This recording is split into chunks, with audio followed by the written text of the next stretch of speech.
¿Qué es el delito de feminicidio? ¿De dónde nace el concepto de feminicidio? La comprensión mínima del fenómeno.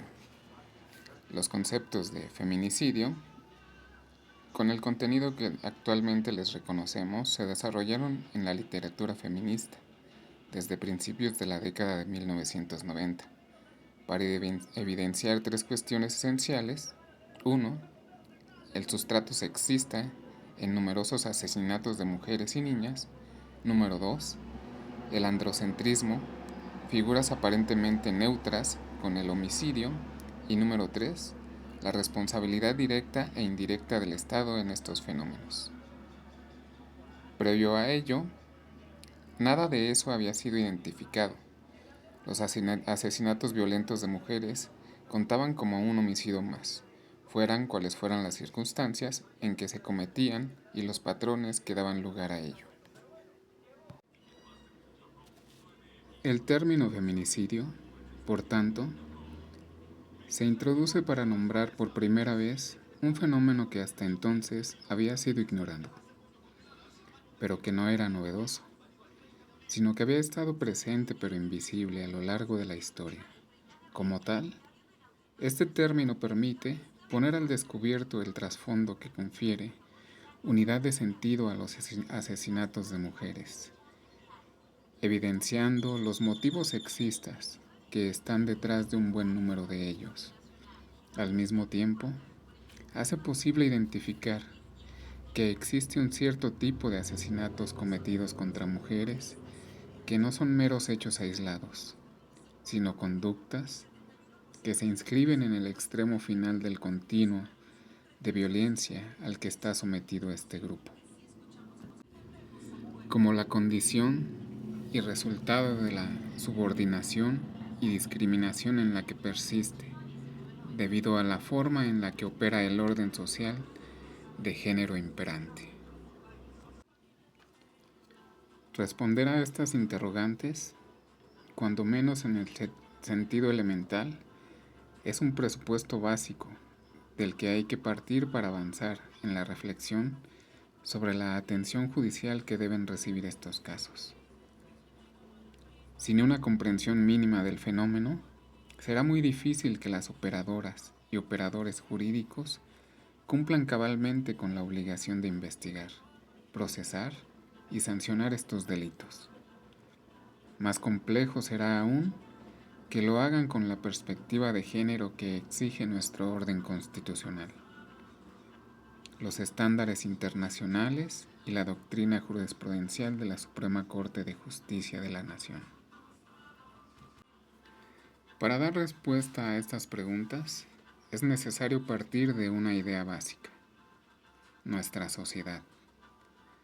Como la gran mayoría, en mayor o menor medida, entiende la diferencia sexual en una fórmula binaria que admite solo dos sexos, considerados opuestos, es decir, mujeres y hombres, los cuales son concebidos en un orden jerárquico, en el que cada uno ocupa posiciones sociales y políticas distintas.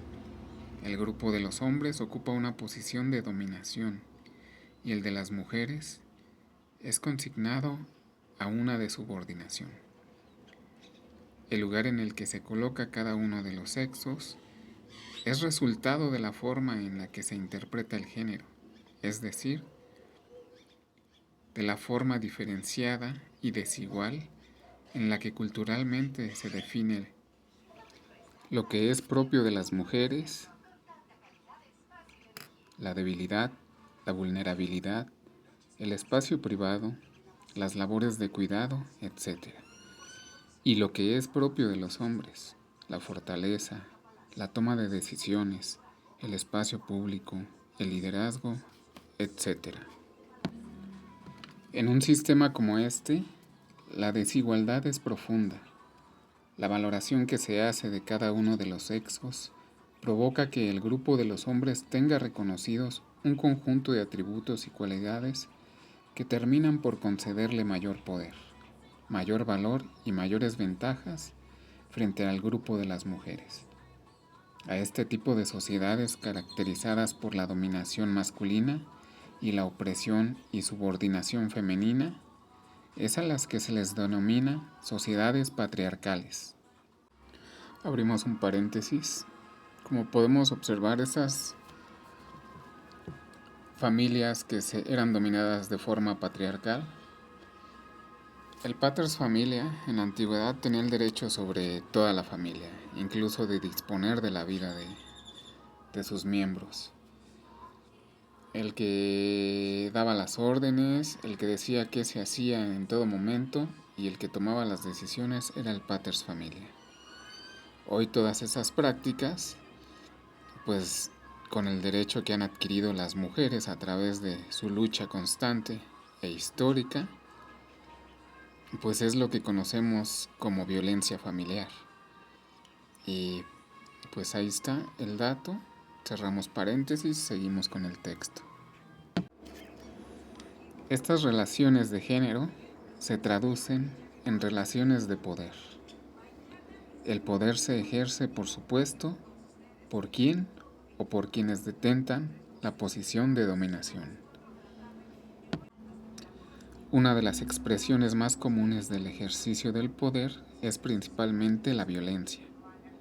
La violencia representa uno de los mecanismos para la preservación del poder y la perpetuación de la condición de asimetría y desigualdad que posibilita la permanencia del sistema de jerarquías. En el caso específico de las relaciones de género, la violencia masculina se ejerce contra las niñas, las adolescentes y las mujeres adultas como una forma de mantener el estado de subordinación y a su vez asegurar la posición de dominación. Por eso constituye una de las características definitorias del sistema patriarcal, es decir, de un sistema de sometimiento contra la mujer. Tema que a estas alturas de la historia ya debería de estar abolido, por lo menos en nuestra nación, en la República Mexicana. Con tanto conocimiento que tenemos sobre los derechos humanos, ahora solamente tenemos que hacerlos valer. Bajo este esquema, la violencia contra las mujeres resulta ser tanto causa como consecuencia de la desigualdad y la discriminación de género. La violencia se dirige contra la población femenina no por casualidad o como una manifestación más de la denominada violencia social, sino como resultado de la condición de discriminación y subordinación, la cual se consolida, entre otros factores, a raíz del ejercicio violento contra dicho grupo.